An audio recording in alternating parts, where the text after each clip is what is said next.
pretty incredible, isn't it? The things that some people are willing to say out loud. In those moments where you're taken aback and caught off guard, do you say something? Do you not say something? What do you do? In today's episode, it's all about how to handle inappropriate questions and comments. Welcome to the Jefferson Fisher podcast, where I'm on a mission to make your next conversation the one that changes everything. If you enjoy learning tools to improve your communication, I'm going to ask you to follow this podcast, and if you would, please leave a review. If you have any topic suggestions, just throw them in the comments. I'll read them.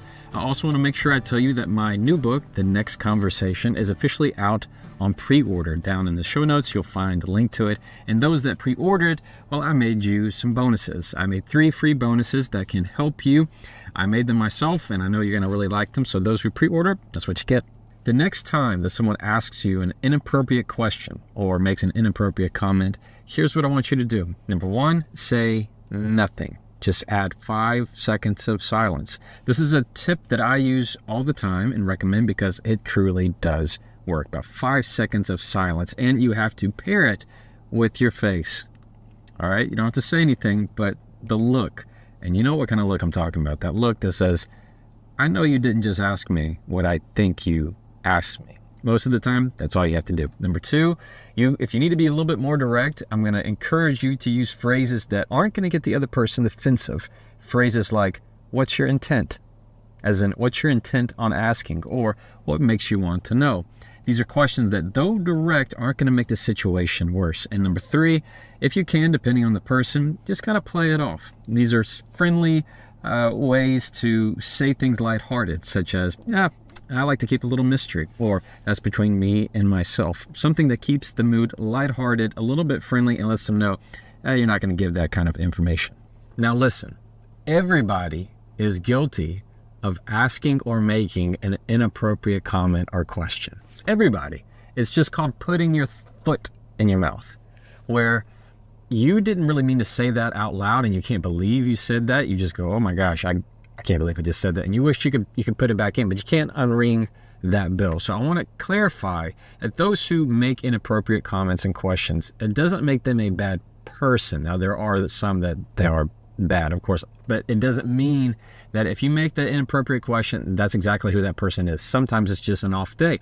Sometimes they can't believe that they just asked that, and they need you in many ways to show them that what they just did is not acceptable. Some people don't mean it to be inappropriate, right? You've asked that question or said something that it just came off the wrong way.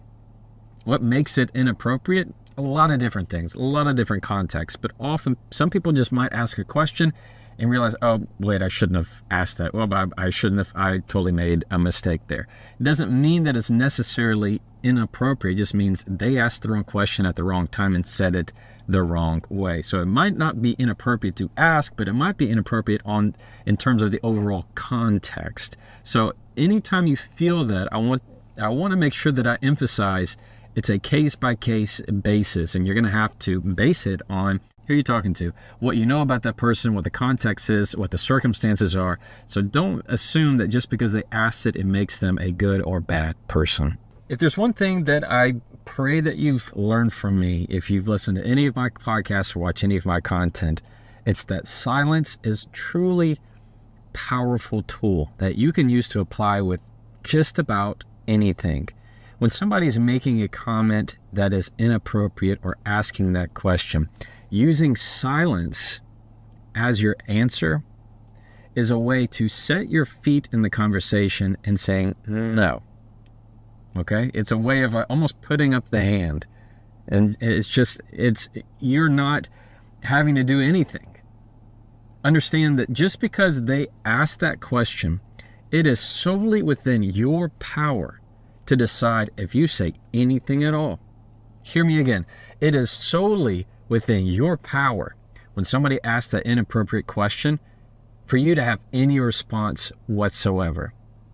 Understand, you can have nothing. You can say nothing. You can walk away. You could just ignore it. And that is solely within your power. And there's nothing wrong with that, depending on what they ask. Silence is a way to allow them to hear what they said back. For them to go, oh, that didn't sound good at all. What I like to do and encourage when somebody's making an inappropriate question or comment is to give them a face. Not like a stank face, not like an angry face. I'm just saying, look. I look like, God, did you really just ask me that? Did you really just say that?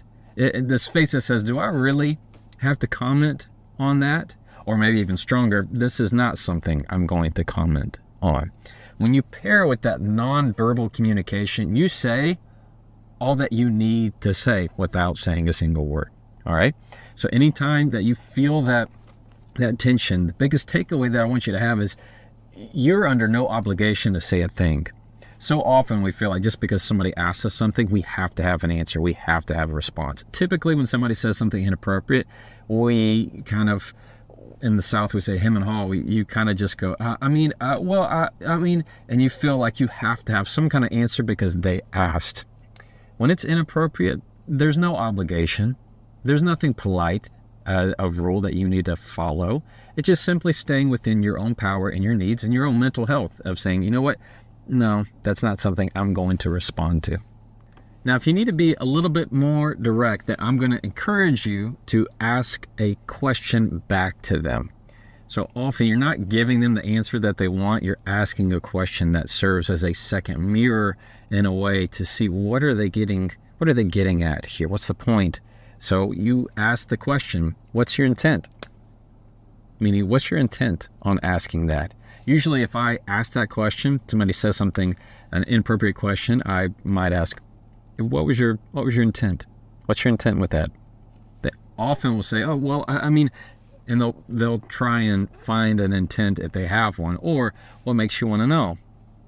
What makes you want to know? Often when you ask those kind of questions, being very direct about it, you're going to find they don't really have a reason. They don't have a true reason in wanting to know that information. They just want to know. Or they felt like they ought to have it and ask something, and so they feel like just because they asked, they're going to get it. And they're going to realize that's just not the case. Or what also happens is, because I make mistakes, you make mistakes, we all make mistakes, is that when you ask that question, what makes you want to know? What makes you ask? It's not why. Right? I'm not saying the word why, which makes them offensive. Like, why do you want to know? Instead of it's what? What makes you ask? Using what doesn't get people nearly as offensive. So if I say, what makes you ask? They might have a reason that I go, oh, it wasn't inappropriate at all. I just heard it wrong. I misinterpreted what they were wanting. Often that happens to everybody, where you assume one thing because we like to assume the worst. We're humans. And what they meant to ask was something completely innocent. We just heard it wrong. So when you serve a question that is a mirror, like what's your intent in asking, or what makes you ask, and you find out, oh, they actually have a good reason. Oh, they actually have a good intent in asking. It's not inappropriate at all. Then it's a way of not taking it personally, right? You're giving them grace in that moment. And you're also giving grace to yourself of saying, oh man, I got this all wrong. Yeah, of course I'll answer that question. So glad that you asked.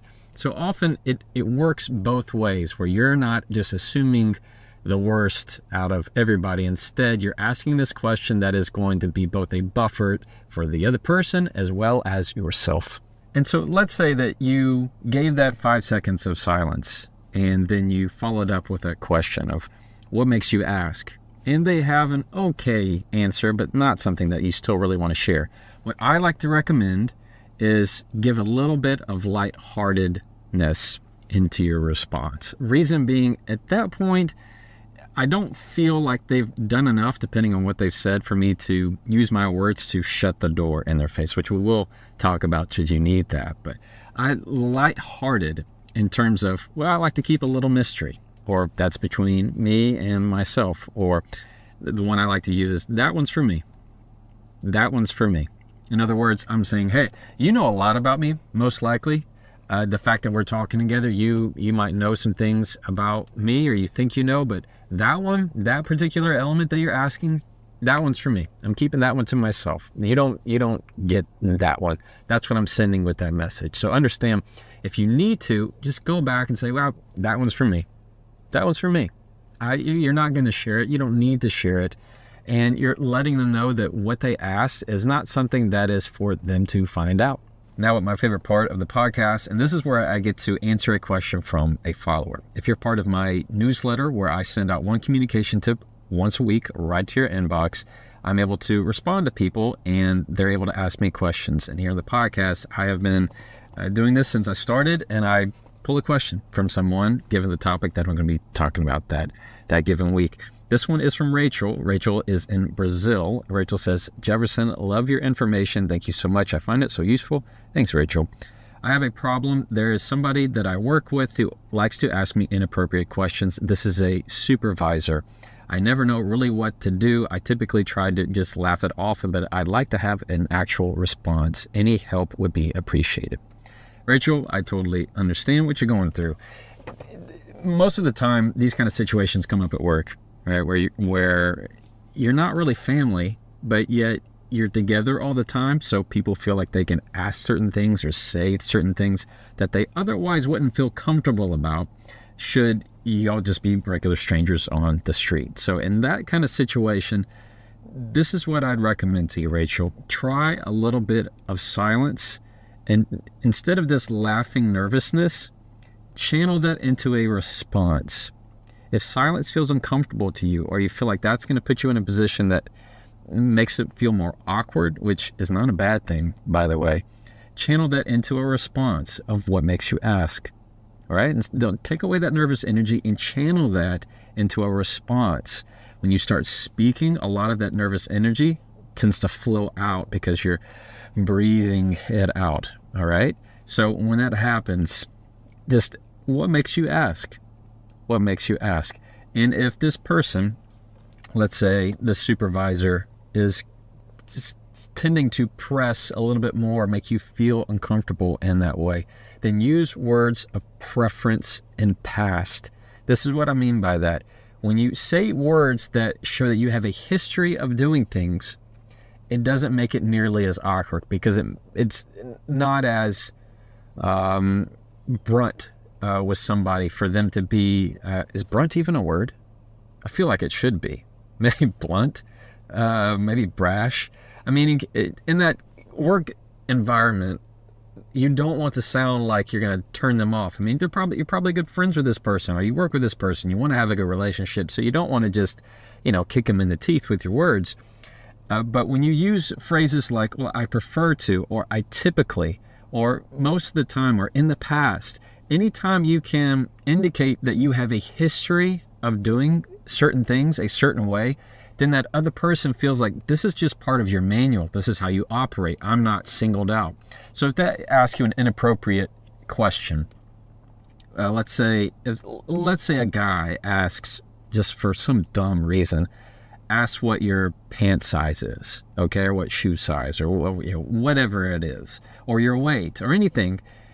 Often you can say, I prefer not to share that.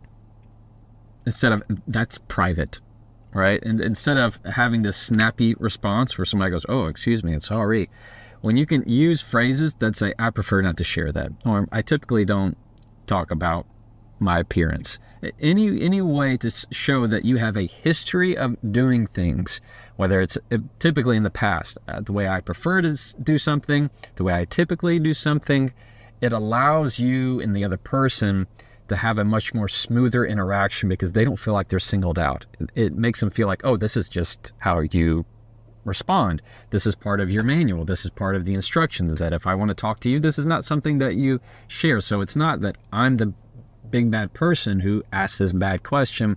It is that this is information that you just categorically don't share. And often that's going to go a whole lot better in that kind of situation.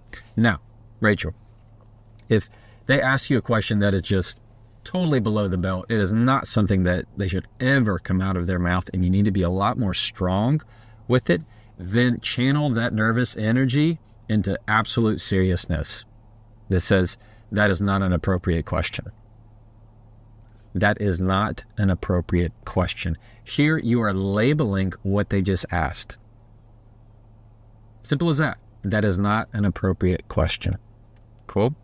So when you hear that, most likely they're going to hear that, and it's going to channel to them, oh, I'm so sorry. They ought to be apologizing. If they're not, well, then I encourage you to find some other ways to report that kind of behavior, because that's unacceptable. All right, Rachel, wish you the best. Thank you for listening to the Jefferson Fisher podcast. If you enjoyed today's episode, I'm going to ask you to follow this podcast and, of course, leave a review. I read these reviews and they mean a whole lot to me. I read them all the time, so they matter a whole lot. Again, my book is out for pre-order, and you can find this podcast wherever you like to listen, on Audible, Spotify, Apple, any of them. So as always, you can just try that and follow me.